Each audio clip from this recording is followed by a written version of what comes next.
So Southampton is your example of a multi-use area. It is a coastal area which provides economic, environmental and recreational opportunities.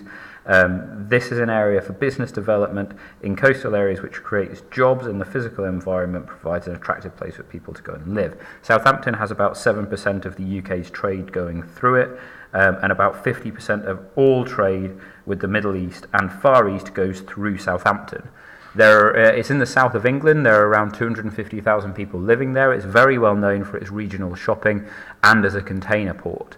Some of the most important things that are there are the ExxonMobil oil refinery. The ExxonMobil oil refinery is the UK's largest oil refinery, covering around 2,000 hectares, and it handles about 2,000 ships carrying 25 million tonnes of oil per year. It has one of the most important things it has is Southampton Water. Southampton Water is a deep water front to this oil refinery and actually chemical plant as well. The deep water front means that some of the world's largest oil tankers can get there to dock. That means that they can employ lots of people to do lots and lots of different jobs. In this case, ExxonMobil oil refinery employs around 3,000 people. Around the same area is Fawley chemical plant. Fawley chemical plant is one of the largest chemical plants in Europe, producing paints, adhesives and rubber. They like it because it's large. It's got a large flat site, which a lot of coastal areas will do. And along with the deep water frontage makes it ideal for storing and moving raw materials in the finished product. Other things that Southampton offers are Lymington and Cowes, which is a world famous sailing resort and a large marina, as well as having hotels, camping and caravan sites. Some of the things that, in order to protect the area that they use, are creating nature reserves. Keyhaven Nature Reserve is one of those nature reserves, where they have 800 hectares of mudflats and salt marshes. Keyhaven's internationally important for migrating birds, and it's one of the things that you might want to talk about in the exam, that status for protecting migrating birds makes it an area that somebody can't build on. It stops them from building. It's run by the Hampshire Wildlife Trust, and it also provides opportunities for people. So it's a social opportunity as well, because it provides a wide range of recreational activities and a wide range of educational activities as well for people to go and learn. Southampton operates lots and lots of things. It's a sheltered deep water port. It has shipping container routes to the Middle East, USA and Far East. It's the second largest shipping container facility in the UK. It transports 750,000 vehicles a year. It imports a lot of agricultural products and raw materials, and it has 3 cruise ship terminals which moves around 200 ships in and out of Southampton, going from Southampton every year. Dubai is also an example of a place that we've studied to do with the growth of a coast, and this has largely been to do with the economy. It's a growth pole, which is an area of business development. At the moment, those developments are worth about £500 billion. So lots of new infrastructure is being built there, and lots of new growth is going on, which is making the area very attractive.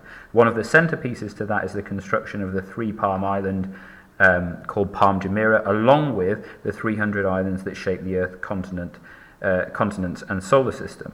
Palm Jumeirah has an international hotel, a shopping mall, 200 shops, a yachting marina, and the fronds, which are what the big leaves are called, have more than 1,000 beachside villas and apartments. It has increased to the size of Dubai's coastline by 400 kilometres. So it's made a huge amount of space for people to go and live if they want to live on the coast. It has been built by dredging sand up, which can be bad for the environment, and it can damage habitats of the indigenous plant and animal species in the area. But they see the growth economically being more important than the impact that it's had on the environment. The improved infrastructure has seen a new port, a new international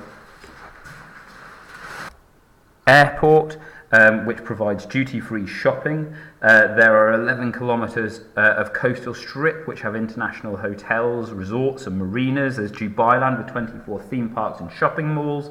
And one of the big things for me that I find most interesting is that it's got the world's largest indoor ski dome, and that ski dome has the world's only indoor black run as well. Finally, These places generally try as hard as they can to make as much money as possible. We've already seen with Keyhaven that they try and restrict that through the development of nature reserves, but they can bring in laws to try and separate the areas, which we've seen in Soufrière Marine Management Area. Simple laws that they can do. In the south of France, you'll see fines for people who litter and have cigarettes. In America, quite famously, they have laws restricting the amount of places where dog walkers can go, so that dogs don't foul on the beach. They try and, in other areas, they try and reduce the amount of industrial use in the coast so that they don't have so much industrial damage. In Southampton, that would be really useful because they don't want to have a big oil spill. But we've seen with things like Deepwater Horizon that can happen in the Gulf of Mexico. They need to consider the negative effects of tourism as well. So things like having swimming pools, they can wash the chlorine into the sea, which can damage the plants and animals. They're reducing the level of biodiversity, so reducing the number of species and reducing the amount of plants and animals that are there, and they can impose rules and regulations on both tourists and resort owners to try and stop overdevelopment, which can be extraordinarily negative and reduce the essentially attractive feature that people want to go and see.